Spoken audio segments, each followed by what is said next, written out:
Good morning, citizens of Chubbuck. It's good to be with you this morning. I wish you a happy first day of autumn. I think we're ready for that. A lot of people have felt like autumn and winter probably came a little early, but this is the first official day of autumn. The first thing I'd like to talk to you about this morning, we had some comments this morning, yesterday actually, I think it started Wednesday, on our Facebook page about the traffic that's on Chubbuck Road, particularly two times of the day. Has to do a school drop off and pick up. So I'd just like to address that a little bit. It certainly is an issue that we at the city are aware of.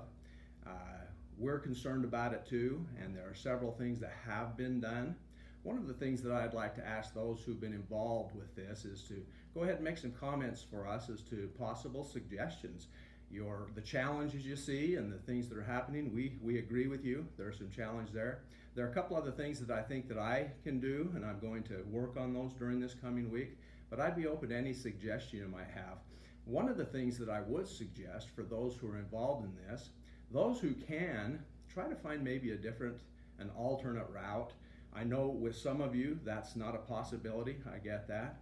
The other thing, there's a few of us who can adjust our schedules to make sure that we are not there at those intersections during those times of day. That's something that I've done. I live in that neighborhood, and I make it a point to try to be out of there around 7 o'clock in the morning, and I generally don't come back into the neighborhood until somewhere around 5 o'clock that evening.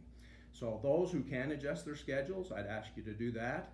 I know that there are many who cannot. We recognize this is a challenge, and we're working on it.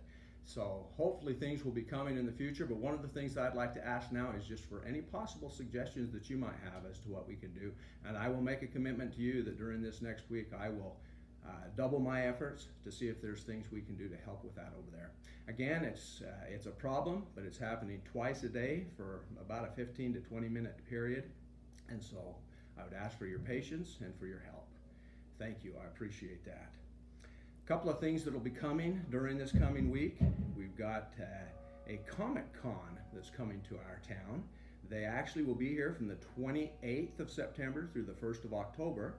Their venue is going to be in the Red Lion Hotel, the Clarion Inn, and the Mountain View Events Center. Sounds like it'd be a lot of fun.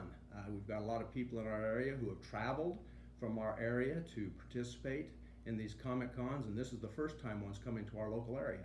So I would suggest that each of you try to check that out, see what the potential is there, and go up and have a good time with that. Also, this coming Wednesday, September 27th, at 11 o'clock, there's going to be a dedication ceremony of the new VA clinic, and that will happen at 500 South 11th Avenue. Those of you who'd like to come and participate with that dedication ceremony, make it a point to be there. Also, I mentioned last week that ISU's women tennis was going to host a 5-team tournament, and they were going to use the Osborne tennis complex here in Chubbuck. Well, the weather has made it so they can't do that. So that tournament will actually happen up at Idaho State University, where they have indoor facilities. We're sad to see it leave our community, but again, would encourage you to go up to ISU and participate with that. They're a lot of fun. Also, a big congratulations to Idaho State University for their big win in Nevada over the Wolfpack last week. That's a wonderful thing. They're in action again tomorrow in Greeley, Colorado, against Northern Colorado, and that'll be at 1 o'clock. Tonight, up at the Holt Arena, there's going to be the Black and Blue Bowl, Highland and Pokey play, and that will be at 7 o'clock. Century travels to Preston to play there at 7:30. There isn't a whole lot else happening right now, and so there isn't a lot more to talk to you about, but I did want to say that we appreciate the community and the things that have happened. I've appreciated the opportunity to do this blog, and last night as I was trying to put together some of the things that could be said, I just thought the last thing I'd say as I conclude today is just, if there are things that you would like to hear more about, if there are things that you think we need to make sure that people are aware of, that you'd like to hear about, if you'd make those suggestions, we'd certainly appreciate it. Grateful to be part of this wonderful community. Have a great Friday, and we'll see you next week.